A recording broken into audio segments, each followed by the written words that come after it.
नमस्कार बच्चों, कक्षा 9वीं हिंदी पाठ्यक्रम अ की पूरक पाठ्य पुस्तक कृतिका के दूसरे पाठ मेरे संग की औरतें, जो कि मृदुला गर्ग जी द्वारा लिखा गया है, हम इसको समझने का प्रयास करते हैं।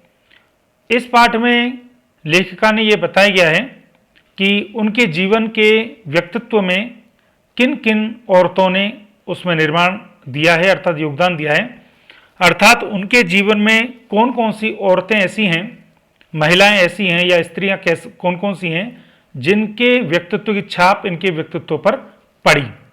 तो यह पाठ आत्म संस्मरण शैली में है, अर्थात इसमें वो अपनी ही यादों को इसमें बता रही हैं और इसमें ये बताया गया है कि जो परिवार की स्त्रियां थीं, औरतें थीं, उनके व्यक्तित्व से वो बहुत ज़्यादा प्रभावित हुई और उन्हीं की छाप इनके जीवन में पड़ी है। इस पाठ में यह भी बताने की कोशिश की गई है कि स्त्रियां अगर चाहें तो ऐसे ऐसे कार्य भी कर सकती हैं जो कि लीक से हट करके हैं। ये जो घटनाएं हैं इस पाठ की, वो 1940 के दशक के आसपास की हैं, अर्थात आज़ादी के आसपास की हैं, जिससे हमें ये पता चलता है कि उस समय का परिवेश कैसा था। तो इस पाठ में लेखिका ने अपनी परिवार की नानी, माँ, परदादी और 5 बहनें, इन सब के व्यक्तित्व के बारे में बताया है। बीच में एक आध जगह पिता के बारे में भी आया है, पर मुख्य रूप से ये औरतों पर अपना दृष्टिकोण डाल रही हैं। तो मैंने इस पाठ को कई वीडियो में बांटा है। तो पहले वीडियो में हम केवल ये पढ़ेंगे कि कौन कौन सी औरतों में से इनके व्यक्तित्व पर छाप पड़ी। सबसे पहले इस वीडियो में हम पढ़ेंगे इनकी नानी की कौन कौन सी विशेषताएं थी और इनकी माँ की कौन कौन सी विशेषताएं थी जो इनके ऊपर, उनके व्यवहार का प्रभाव इनके ऊपर आया। तो मेरे संग की औरतें मृदुला गर्ग का पाठ है। मेरी एक नानी थी। अब नानी के बारे में बता रहे हैं। इसको मैंने अलग कलर से किया है और कठिन शब्दों को और मुख्य बिंदुओं को मैंने बोल्ड पीले कलर से किया है। तो वो कहती कि मेरी एक नानी थी, जाहिर है, पर मैंने उन्हें कभी देखा नहीं, अर्थात उनकी मृत्यु उनसे पहले ही हो गई थी। मेरी माँ की शादी होने से पहले ही उनकी मृत्यु हो गई थी। शायद नानी से कहानी न सुन पाने के कारण बाद में हम 3 बहनों को खुद कहानियां कहनी पड़ी। 3 बहनें का अर्थ यहाँ पर यह है कि वैसे ही वास्तव में 5 बहनें थीं, मंजुल भगत, मृदुला गर्ग, चित्रा, रेणु, अचला और एक भाई थे राजीव। लेकिन 3 बहनें ही कहानी के क्षेत्र में आगे गईं, जिनमें मंजुल भगत, मृदुला और अचला। तो यहां 3 बहनों का अर्थ यह है। नानी से कहानी भले न सुनी हो, नानी की कहानी जरूर सुनी और बहुत बाद में जाकर उसका असली मर्म समझ में आया। मर्म मतलब रहस्य, कि उनके अंदर ऐसी क्या क्या खासियत थी जिसको लेकर के उनकी चर्चाएं होती थी। पहले इतना ही जाना कि मेरी नानी पारंपरिक, अनपढ़, परदानशी औरत थी, जिनके पति शादी के तुरंत बाद उन्हें छोड़कर बैरिस्ट्री पढ़ने विलायत चले गए थे। वही कहते पहले हम केवल इतना ही जानते थे कि हमारी नानी भी और नानी की तरह से पारंपरिक मतलब पुरानी लीक पर ही चलने वाली, ट्रेडिशनल, अनपढ़, इलिटरेट, परदानशी, पर्दे में रहने वाली, और जिनके पति शादी के तुरंत के बाद उनको छोड़ करके बैरिस्ट्री करने के लिए, वकालत के लिए विलायत चले गए, विदेश चले गए। कैम्ब्रिज विश्वविद्यालय से डिग्री लेकर जब वे लौटे और विलायती रीति रिवाज के संग जिंदगी बसर करने लगे तो नानी के अपने रहन सहन पर उसका कोई असर नहीं पड़ा। न उन्होंने अपनी किसी इच्छा, आकांक्षा या पसंद नापसंद का इजहार पति पर कभी नहीं किया। तो ये नानी की पहली खासियत है। क्या खासियत है कि उनके पति कैम्ब्रिज विश्वविद्यालय से वकालत की डिग्री लेकर के आए तो उन्होंने अपने आप को पूरे अंग्रेजी ढंग में बसा लिया, रचा लिया, उसमें ढल गए। लेकिन नानी ने उस रहन सहन को अपने ऊपर कोई हावी नहीं होने दिया और अपनी इच्छा भी, अपनी आकांक्षाएं भी, अपनी नापसंद भी उनके ऊपर नहीं जाहिर की। तो पहली खासियत नानी की यह है कि पति जो कि विदेशी रंग में रंगे थे, उनके रंग में वो नहीं रंगी, उन्होंने एक अपनी पहचान बनाए रखी इतने के बावजूद भी। पर जब कम उम्र में नानी ने खुद को मौत के करीब पाया तो 15 वर्षीय इकलौती बेटी मेरी मां की शादी की फिक्र ने इतना डराया कि वे एकदम मुंहजोर हो उठी।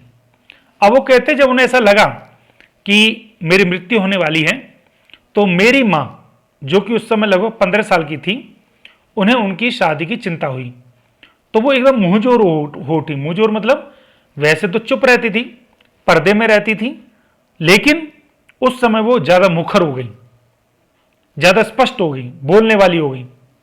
नाना से उन्होंने कहा कि वे पर्दे का लिहाज छोड़कर उनके दोस्त स्वतंत्रता सेनानी प्यारेलाल शर्मा से मिलना चाहती हैं। तो उन्होंने ये कहा कि मैं अपने दोस्त से मिलना चाहती हूं जिनका नाम प्यारेलाल शर्मा है, जो आजादी के सेनानी हैं। सब दंग हैरान रह गए कि जिस पर्दानशी औरत ने पराए मर्द से क्या खुद अपने मर्द से मुंह खोलकर बात नहीं की थी, आखिरी वक्त में अजनबी से क्या कहना चाहती हैं। पर नाना ने वक्त की कमी और मौके की नजाकत की लाज रखी। सवाल जवाब में वक्त बर्बाद करने के बजाय फौरन जाकर दोस्त को लेवा लाए और बीवी के हुजूर में पेश कर दिया।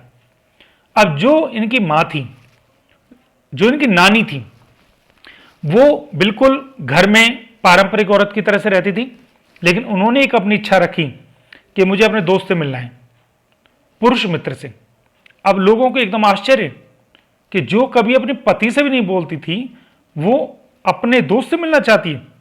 लेकिन इनके पति अर्थात नाना जी को पता था कि इसके पास समय कम है, इनकी मृत्यु होने वाली है, तो वो उसको लेवा लाए। नजाकत मतलब जरूरत। अब जो नानी ने कहा वह और भी हैरत अंगेज था, हैरत अंगेज आश्चर्य करने वाला।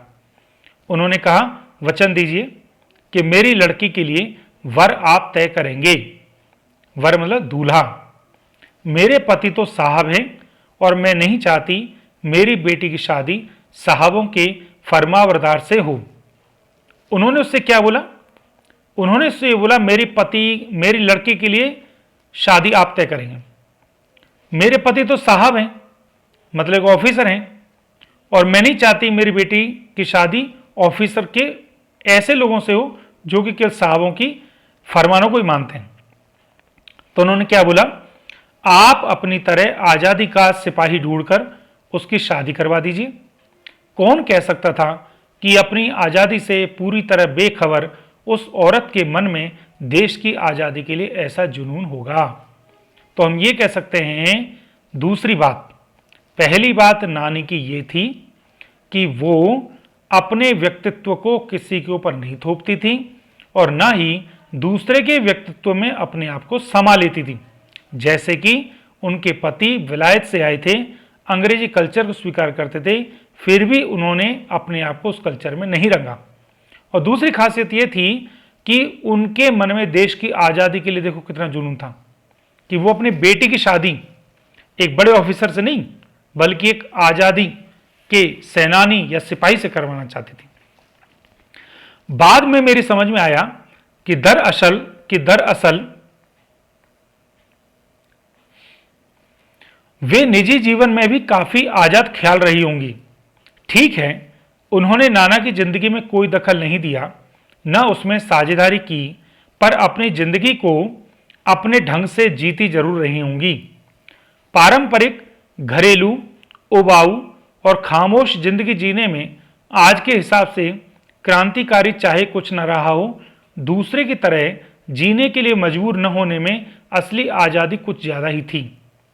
अब वो कह रहे हैं कि जो पारंपरिक जिंदगी थी, घरेलू थी, उबाऊ मतलब एक ही रूटीन में चलना, तो कहते भले ही वो उनकी जिंदगी क्रांतिकारी नहीं हो, लेकिन वो असली आज़ादी थी, वो असली आज़ादी से जीती थी। कैसे?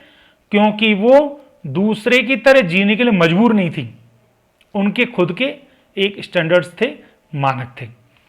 तो इस यहीं पर ही इनके नानी का व्यक्तित्व खत्म होता है। तो नानी की दो बातें आई हैं जिन दोनों बातों का इनके जीवन पर प्रभाव पड़ा। तो आप अपने उत्तर पुस्तिका में पहले हेडिंग डालेंगे मेरे संग की औरतें मृदुला गर्ग और पहला डालेंगे नानी। तो नानी की दोनों खासियत को आप लिख लेंगे। पहले वो अपने पति के रंग में नहीं रंगी और ना ही अपना आचार या इच्छा उन पर थोपी, और दूसरा उनका आज़ादी से बड़ा कितना प्रेम या जुनून था। अब दूसरे जो व्यक्तित्व है वो कहते हैं माँ के बारे में। मैंने देखिए इसको पर्पल से किया है वो। खैर, इस तरह मेरी माँ की शादी ऐसे पढ़े लिखे होनहार लड़के से हुई जिसे आज़ादी के आंदोलन में हिस्सा लेने के अपराध में ICS के इम्तिहान में बैठने से रोक दिया गया था और जिसकी जेब में पुश्तैनी पैसा धैला एक नहीं था। अब कहते कि मेरी माँ की शादी एक होनहार आदमी से हो गई, वो आज़ादी का दीवाना भी था, आज़ादी का सेनानी भी था, और इसीलिए उसको ICS इंडियन सिविल सर्विस के पेपर में बैठने से रोक भी दिया गया था। और उनके पास कोई पुश्तैनी पैसा नहीं था, कोई उनके पास ज़्यादा अमीर नहीं थे। अब माँ बेचारी अपनी माँ और गांधी जी के सिद्धांतों के चक्कर में सादा जीवन जीने और ऊंचे ख्याल रखने पर मजबूर हुई। आप कहते जो मेरी माँ है उसके विचार अपनी माँ से के कारण भी और गांधी जी के कारण भी प्रभावित होने लग गया और वो सादे जीवन जीने लग गई। उनका हाल ये था कि खादी की साड़ी उन्हें इतनी भारी लगती थी कि कमर चनका खाती। मतलब खादी की साड़ी क्योंकि भारी होती थी और वो इतनी पतली कि कमर उनकी चटक सी जाती थी। रात रात भर जागकर वे उसे पहनने का अभ्यास करती, जिससे दिन में शर्मिंदगी न उठानी पड़े, क्योंकि लोग ये ना कहें देखो आज़ादी की बात करती हैं और खादी की धोती पहननी भी नहीं आती। वे कुछ ऐसी नाजुक थीं कि उन्हें देखकर उनकी सास यानी मेरी दादी ने कहा था, हमारी बहू तो ऐसी है कि धोई, पहुंची और छींके पर टांग दी। गनीमत यही थी कि किसी ने उन्हें छींके पर से उतारने की पेशकश नहीं की। अर्थात उनकी दादी उनके पतलेपन को और उनकी खादी वाली बातों को लेकर के ये बात कहती थी। क्यों नहीं की? उसकी दो वजह थी। मतलब उनकी माँ की बातों को कोई क्यों नहीं बुरा मानता था, तो उसमें दो बातें थी, ये बता रही है लेखिका। पहली यही कि हिंदुस्तान के तमाम वाशिंदों की तरह, लोगों की तरह उनके ससुराल वाले भी साहबों से खासे अभिभूत थे, अभिभूत प्रभावित, और मेरे नाना पक्के साहब माने जाते थे। तो पहली बात यह थी कि इनके जो नाना जी थे वो एक बहुत बड़े ऑफिसर थे, और जो इनके ससुराल वाले थे वो लोग थे जो कि ऑफिसरों से ज़्यादा प्रभावित रहते थे, अंग्रेज लोगों से ज़्यादा संपर्क रखना चाहते थे। तो इसलिए उनको ऐसा लगता था कि अगर हम इसका विरोध करेंगे तो बड़े साहब हमसे नाराज हो जाएंगे, इसलिए ससुराल में इनका ज़्यादा मान होता था। बस जात से तो वे हिंदुस्तानी थे, बाकी चेहरे, मोहरे, रंग ढंग, पढ़ाई लिखाई सब में अंग्रेज थे। कौन? इनके नाना जी। मजे की बात यह है कि हमारे देश में आज़ादी की जंग लड़ने वाले ही आज़ादी के सबसे बड़े प्रशंसक थे, गांधी, नेहरू हों या मेरे पिताजी के घर वाले। अब वो ये कह रहे हैं कि एक व्यंग्य है ये कि हमारे देश में एक विडंबना रही कि जिन लोगों ने आज़ादी के लिए जंग लड़ी उन्हीं परिवार के लोग अंग्रेजों के बड़े प्रशंसक थे। तो इन्होंने व्यंग्य किया, चाहे गांधी नेहरू वाले हों चाहे मेरे पिताजी के घर वाले हों, क्योंकि उन्होंने बताया कि जो इनके पिता थे वो अंग्रेजों के साहबों के प्रभाव में ज़्यादा प्रभावित थे। भले लड़का आज़ादी की लड़ाई लड़ते, जेब खाली और शोहरत सिर करता रहे, दबदबा उसके साहबी ससुर का ही था। अब वो ये कह रहे हैं कि उनके घर में, उनकी माँ के घर में जो है दबदबा उनके ससुर का ही था, क्योंकि वो अंग्रेजी के बड़े अफसर थे। भले वो कितने देशभक्त हों जो उनके ससुराल वाले थे। एक आन बान शान वाले साहब ने उनके सिर फिरे लड़के को अपनी नाजुक जान लड़की सौंपी, उससे रोमांचक क्या कोई परिकथा होती। आप कहते हैं एक बड़ी ऊंची आन शान वाले साहब ने एक अपनी प्यारी नाजुक लड़की को एक सिरफिरे लड़के को दे दिया। सिरफिरा इसलिए क्योंकि वो आज़ादी के लिए बेचैन रहता था। अब कहते हैं उसकी जो रोमांचक कथा परिकथा से भी क्या छोटी होती है, तो बड़ी बात थी। नानी की सनक भरी आखिरी ख्वाहिश और नाना की रजामंदी वे रोमांचक उपकथाएं थीं जो कहानी के तिलिस्म को और गाढ़ा बनाती हैं। तो कहते ये जो शादी हुई थी मेरी मम्मी की और मेरे पिताजी की, उसमें कई छोटी छोटी उपकथाएं, छोटी छोटी कहानियां हैं। जैसे कि माँ की, इनकी नानी की आखिरी ख्वाहिश थी, नाना क्यों रजामंद हुए थे, और ये सब कहानियां जो छोटी छोटी कथाएं वो इस जो प्रेम कहानी थी या ये जो शादी की कहानी थी उसके जादू को और गाढ़ा बनाती थी। तो पहली बात उन्होंने बताई कि मेरी मां का ससुराल में सम्मान क्यों था, क्योंकि उनके पिता एक बड़े ऑफिसर थे। दूसरी वजह मां की शख्सियत थी, उनमें खूबसूरती, नजाकत, गैर दुनियादारी के साथ ईमानदारी और निष्पक्षता कुछ इस तरह घुली मिली थी कि वे परिजात से कम जादुई मालूम नहीं पड़ती थी। कहते उनका जो व्यक्तित्व था मां का, दूसरी खासियत यह थी कि वो खूब खूबसूरत थी, नजाकत बड़ी सॉफ्ट थी, गैर दुनियादारी से दूर रहती थी, और ईमानदार थी और निष्पक्ष, मतलब बिल्कुल पक्षपात से दूर। तो ये सब बातें ऐसी थी कि वो ऐसा लगता था कि कल्प वृक्ष, मतलब स्वर्ग में रहने वाला पेड़ से भी कम जादू नहीं है, इतना उनका प्रभाव था। उनसे ठोस काम करवाने की कोई सोच भी नहीं सकता था। हां, हर ठोस और हवाई काम के लिए उनकी जवानी राय जरूर मांगी जाती थी और पत्थर की लकीर की तरह निभाई जाती थी। तो कहते मेरी मां की इतनी इज्जत थी अपने ससुराल में कि उनसे कोई काम के लिए नहीं कहता था। अब ये दो बातें पता चल गई आपको। मां की पहली खासियत कि वो एक साहब की बेटी थी, इसलिए कोई उनसे कुछ कहता नहीं था। दूसरी बात कि उनकी मां खूबसूरत थी, दुनियादार से दूर थी, ईमानदार थी और निष्पक्ष थी। इसलिए जब बड़ा काम करना होता था तो उनसे राय मांगी जाती थी, और वो जो राय देती थी वो पत्थर की लकीर की तरह से उसका पालन किया था। मैंने अपनी दादी को कई बार कहते सुना था, हम हाथी पे हल न जुतवाया करते, हम पे बैल हैं। अब लोग अगर उनसे कहते कि तुम अपनी बहू से काम क्यों नहीं करवाते हो, तो वो ये कहती थी हम क्यों हल जुतवाएं हाथी से, हमारे पास बैल हैं अर्थात मजदूर हैं। बचपन में ही मुझे इस जुमले का भावार्थ समझ में आ गया था, इस जुमले का, इस वाक्य का, इस स्टेटमेंट का। जब देखा था कि हम बच्चों की ममतालु परवरिश के मामले में मां के सिवा घर के सभी प्राणी मुस्तैद रहते थे, तैयार। दादी और उनकी जेठानियां ही नहीं, खुद मर्दजात पिताजी भी। अब वो कहते हैं हमारी मां से कोई काम नहीं करवाता था, कारण आपको पहले बताई दिए। और कहते ये चीज हमने देखी क्योंकि जो मां जैसा व्यवहार या मां जैसी परवरिश हमें मां के द्वारा करनी चाहिए थी, तो हमारी परवरिश के लिए खूब प्राणी रहते थे, वो भी पुरुष। कहते दादी भी हमारे काम करती थी, जेठानियां भी काम करती थी और पिताजी तक करते थे। पर ठोस काम न करने का यह मतलब नहीं था कि मां की आजादी का जुनून कम था, वह भरपूर था और अपने तरीके से वे भरपूर निभाती थी।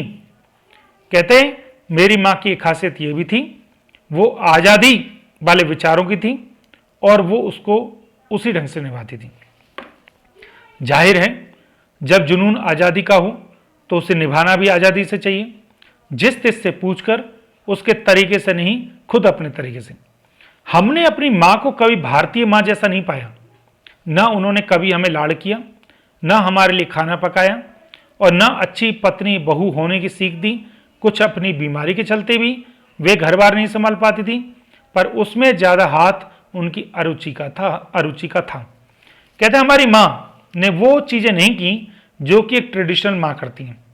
उसका एक कारण हो सकता है उनकी सेहत भी खराब हो, पर वो कहती है एक कारण यह भी था कि उन्हें इन चीजों में कोई इंटरेस्ट नहीं था। क्यों?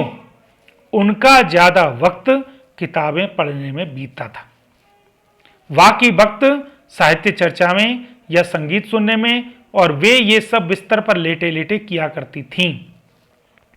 अब ये देखिए इनकी मां की चौथी बात आ गई। पहली बात, इनके पिता मतलब साहब थे, इसलिए ससुराल में कोई इनसे कुछ नहीं कहता था। दूसरा, ये निष्पक्ष थी, ईमानदार थी, इसलिए इनकी बड़ी इज्जत थी, इनसे राय ली जाती थी। तीसरी बात, यह आजादी ख्यालात की थी। और चौथी बात, ये इनका ज्यादा वक्त किताबें पढ़ने में बीतता था। इसका प्रभाव लेखिका और उनकी बहनों पर जाएगा। फिर भी जैसा मैंने पहले कहा था, हमारे परंपरागत दादा दादी या उनकी ससुराल के अन्य सदस्य उन्हें न नाम धरते थे न उनसे आम औरत की तरह होने की अपेक्षा रखते थे। कहते हैं उस परिवार में कोई उनका नाम भी नहीं रखता था, कोई उनका मजाक में नाम नहीं रखता था कि काम नहीं करने से। क्यों? उनमें सबकी इतनी श्रद्धा क्यों थी, जबकि वह पत्नी, मां और बहू के किसी प्रचारित कर्तव्य का पालन नहीं करती थी। कहते फिर वो कौन से कारण थे कि मेरी मां को इतनी ज्यादा इज्जत मिलती थी जबकि वो ऐसा कोई काम नहीं करती थी जो कि भारत में महिलाएं करती हैं। साहबी खानदान के रौब के अलावा मेरी समझ में दो कारण और आए। वे कभी झूठ नहीं बोलती थी। दूसरा, वे एक की गोपनीय बात को, गोपनीय बात मतलब सीक्रेट बात को दूसरे को नहीं बताती थी। तो आप ये कह सकते हैं ये पांचवा पॉइंट, झूठ ना बोलना और किसी सीक्रेट बात को न बताना, छठा पॉइंट। पहले के कारण उन्हें घर वालों का आदर मिला हुआ था, दूसरे के कारण बाहर वालों की दोस्ती मिली हुई थी। दोस्त वे हमारी भी थी। मां की भूमिका हमारे पिता बखूबी निभा देते थे। मुझे याद है बचपन में भी हमारे घर में किसी की चिट्ठी आने पर कोई उससे यह नहीं पूछता था कि उसमें क्या लिखा है, भले वह एक बहन की दूसरे बहन के नाम ही क्यों न हो। कहते उनसे कोई प्रश्न जवाब नहीं होता था। और मां यह जानने को बेहाल हो कि बीमारी से वह उबरी या नहीं।